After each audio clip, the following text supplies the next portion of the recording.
Hello again. So we're going to continue our little mini class series on the topic of joy for this week, and we did a couple last week, and here's one for today.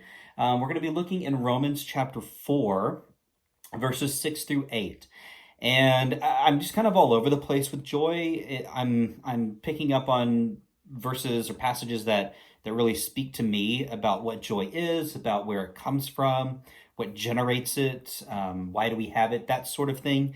I don't know that I've got a clear, like, this is what I'm going for. Ultimately, I'm just going to continue to do these until I decide I'd like to do a different topic. But certainly, if there's a passage about joy that you really want me to look at and to think about and to talk about in one of these videos, please leave a comment or go to our Facebook page. If that's where you're watching this now, leave a comment under this video. If it's on YouTube, please leave a comment there. I'd be happy to take a look at whatever it is and probably incorporate it into this little class series. So please do that if there's something you really want me to hit on and you're thinking, oh, I don't know if he's going to do that one. Please let me know. All right, so in Romans chapter 4, this is a really good one because it talks about our forgiveness and being a source of joy. So let's read from Romans chapter 4. We're going to begin, we're going to begin in verse 5 instead of verse 6. And I'm going to read this and then we'll talk about it for a minute. So the word of the Lord from Romans. But people are counted as righteous, not because of their work, but because of their faith in God who forgives sinners. David also spoke of this when he described the happiness of those who are declared righteous without working for it. Oh, what joy for those whose disobedience is forgiven, whose sins are put out of sight. Yes, what joy for those whose record the Lord has cleared of sin. Isn't that a beautiful passage? Now, of course, that's a callback to something that David wrote himself, but Paul understands it very deeply. We can read in other places the amount to which Paul was forgiven and set on this new righteous path of following Jesus and doing what he wanted, what Jesus wanted him to do. Whereas before, he was persecuting Christians and even up to the point of being there for the stoning of Stephen. Forgiveness. We know what it's like to be forgiven, both by other people and also from God. And we know the joy that we feel, the happiness, the sense of this weight being lifted off of us when that forgiveness is finally offered and received. It's so pleasing because that relationship is now restored, right? Sin, failure between two people, lying and deceit and all those sort of things, those things rip apart relationships. They tear them apart. They create barriers where people can't talk to each other anymore. They don't want to be around each other or all those sorts of things.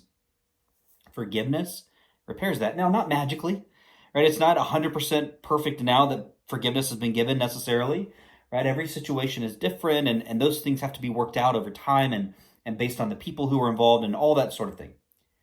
But forgiveness definitely is part of that healing and repairing process.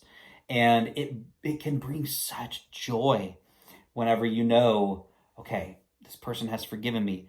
Doesn't mean it's forgotten. Doesn't mean that it's never going to be thought of again. But forgiveness is about not bringing those things back up and reminding them. Remember how much you screwed up whenever this happened or whatever it was. Forgiveness is such a pivotal and key issue for us as Christians to understand. We hold on to anger and hate very easily in our lives. We are very good at that as people. It's almost as though we feel like we derive joy from sticking it to somebody, right? Keeping them in their place and reminding them, hey, you remember when you really screwed up and you did this thing that was bad. But forgiveness is what really brings us joy, is what really frees us to feel differently and to begin to heal from hurt and from brokenness. I love this passage. I just think it's so great. is so impactful and so important to remember and to keep at the forefront of our minds that God has forgiven us, not because of what we've done, as Paul points out here in verse 5. You're not counted as righteous because of your work. You're counted as righteous because of your faith, and you are forgiven because of that faith. So this week, may we have that sort of faith and find that joy in the forgiveness that God has offered us, and just laid out there and said, here, it is yours. Have faith in me to take care of you. I just think that's such a powerful idea and something we need to continue to remember. So that's what I have for today. I hope that was a blessing for you to think about joy in that way and to talk about it. I will probably have another one of these this week at some point. Maybe not. Might just be back next week, but definitely look for Sunday or on Sunday for the sermon video, because I'll have that up. And man, I just hope everybody is taking care of yourself. We're in this for the long haul, at least for now, for the foreseeable future. So continue to take care of yourselves. Please reach out if you need something. And know that you are loved and prayed for, and we want to take care of you as a church. So please let us know, okay?